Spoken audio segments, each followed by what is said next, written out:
Hi friends, welcome to our channel కమ్మనైన రుచులు. నేను ఇవాళ ఒక టేస్టీ అండ్ డెలీషియస్ క్రీమీ రెసిపీని చూపించబోతున్నాను. దీనివల్ల ఎంత ఎండ ఎక్కువగా ఉన్నా సరే నీరసం అన్న మాటే ఉండదు. చాలా టేస్టీగా, కడుపుకి చల్లగా, క్రీమీగా, సూపర్ టేస్టీగా, తిన్న కొద్దీ తినాలనిపించేలా ఉంటుంది ఈ రెసిపీ ఒక్కసారి ట్రై చేశారంటే ఐస్ క్రీమ్లు, ఫలూదాలు, మిల్క్ షేకులు సైతం పక్కన పెట్టేస్తారు. అంత టేస్టీ అండ్ యమ్మీగా ఉండే ఈ రెసిపీలో నేను ఎటువంటి కస్టర్డ్ పౌడర్ కానీ, కార్న్ఫ్లోర్ కానీ అస్సలు యూస్ చేయలేదు. ఈ సీజన్లో ఖచ్చితంగా తిని తీరవలసిన సొరకాయ ఇంకా సగ్గుబియ్యం కాంబినేషన్లో ఈ టేస్టీ అండ్ డెలీషియస్ రెసిపీని తయారు చేశాను. చూసారా ఎంత క్రీమీగా ఉందో? ఒక్కసారి దీన్ని టేస్ట్ చేశారంటే మీ ఫేవరెట్ రెసిపీ ఇదే అయిపోతుంది. అంత క్రీమీగా, మంచి టేస్టీగా, ఎమ్మీగా ఉంటుంది ఈ రెసిపీ. మరి లేట్ చేయకుండా ప్రాసెస్ చూసేసుకుందాం. దీనికోసం ముందుగా కడాయిలో జస్ట్ 2 టేబుల్ స్పూన్స్ మాత్రమే నెయ్యి వేసుకొని చక్కగా హీట్ అయినాక ఫ్లేమ్ని పూర్తి సిమ్లో పెట్టేసి 1 కప్పు గ్రేట్ చేసి పెట్టుకున్న సొరకాయ తురుము వేసేసి చక్కగా మిక్స్ చేసేసుకొని పూర్తిగా కుక్ అయ్యే వరకు ఫ్రై చేసుకోవాలి. ఇది కుక్ అవ్వడానికి కనీసం 10 to 15 మినిట్స్ పడుతుంది. అలా అని అంతసేపు దీన్ని ఇట్లా ఫ్రై చేసుకుంటూ ఉండాల్సిన అవసరం ఏం లేదండి.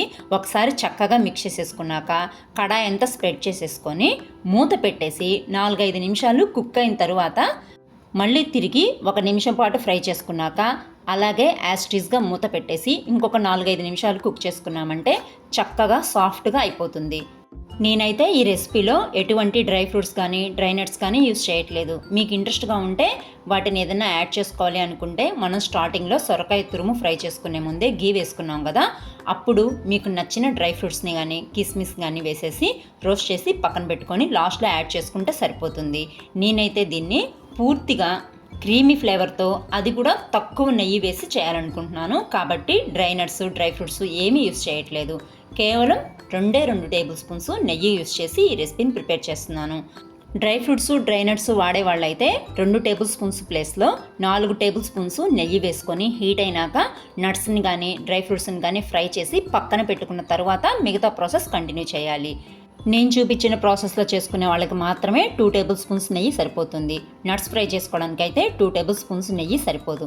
కాబట్టి 4 టేబుల్ స్పూన్స్ నెయ్యి అయితే వాడాల్సి వస్తుంది. ఇక సొరకాయలోని తేమంతా పొయ్యి పూర్తిగా కుక్ అయిపోయిందండి. చాలా సాఫ్ట్గా అయిపోయింది సొరకాయ. ఇక ఇప్పుడు దీనిలో 1/2 లీటరు మిల్క్ యాడ్ చేసేసుకోవాలి. నేనైతే ఈ రెసిపీ కోసం ఫుల్ క్రీమ్ ఉండే పాలే యూస్ చేస్తున్నానండి. పచ్చి పాలైనా వేసుకోవచ్చు, లేదంటే ఆల్రెడీ బాయిల్ చేసుకున్న పాలైనా వేసుకోవచ్చు.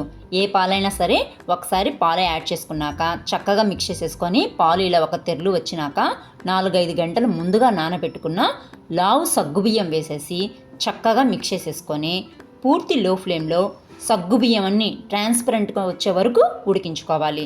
సగ్గుబియ్యం వేసినాక అడుగంటే అవకాశం ఎక్కువగా ఉంటుంది కాబట్టి మధ్య మధ్యలో కలుపుకుంటూ ఉండాలి. ఇది మరింత ఫ్లేవర్గా రావడం కోసం నేను దంచి పెట్టుకున్న యాలకుల పొడి కూడా యూస్ చేసుకుంటున్నాను. మీకు యాలకుల ఫ్లేవర్ అంతగా నచ్చకపోతే స్కిప్ చేసేయచ్చు. సగ్గుబియ్యం మాత్రం ఖచ్చితంగా లావు సగ్గుబియ్యమే అయి ఉండాలి. అప్పుడే మనకి ఈ రెసిపీ క్రీమీగా వస్తుంది. ఈ రెసిపీలో మనం సగ్గుబియ్యము, సొరకాయ వాడుతున్నాం కాబట్టి ఆ రెండిటి కాంబినేషన్ వల్ల శరీరానికి బాగా చలువ చేస్తుంది. సగ్గుబియ్యం వల్ల నీరసం అన్న మాటే ఉండదు. చక్కగా సగ్గుబియ్యం ఇలా ట్రాన్స్పరెంట్గా వచ్చేసాయి కదా.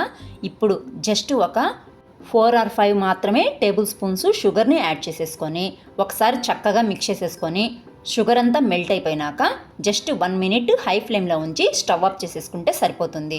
అంతకన్నా ఎక్కువసేపు ఉంచకూడదండి.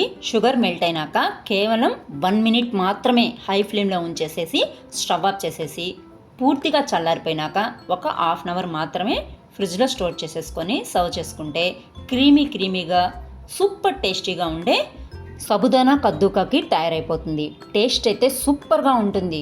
ఎంత క్రీమీగా ఉంటుందంటే మీరు దీనిలో కస్టర్డ్ పౌడర్ కానీ, కార్న్ఫ్లోర్ కానీ యూస్ చేయలేదంటే అస్సలు నమ్మరు. అంత టేస్టీగా ఎమ్మీగా ఉంటుంది ఈ రెసిపీ. కాబట్టి ఈ సమ్మర్కి తప్పకుండా దీన్ని ట్రై చేసి మీకు ఈ రెసిపీ ఎలా అనిపించిందో కామెంట్స్ ద్వారా నాతో షేర్ చేసుకోండి. రెసిపీ నచ్చితే కనుక తప్పకుండా లైక్ చేసి షేర్ చేయండి. అలాగే మరిన్ని టేస్టీ అండ్ హెల్దీ రెసిపీస్ కోసం ఛానల్ని సబ్స్క్రైబ్ చేసుకోండి. Thanks for watching.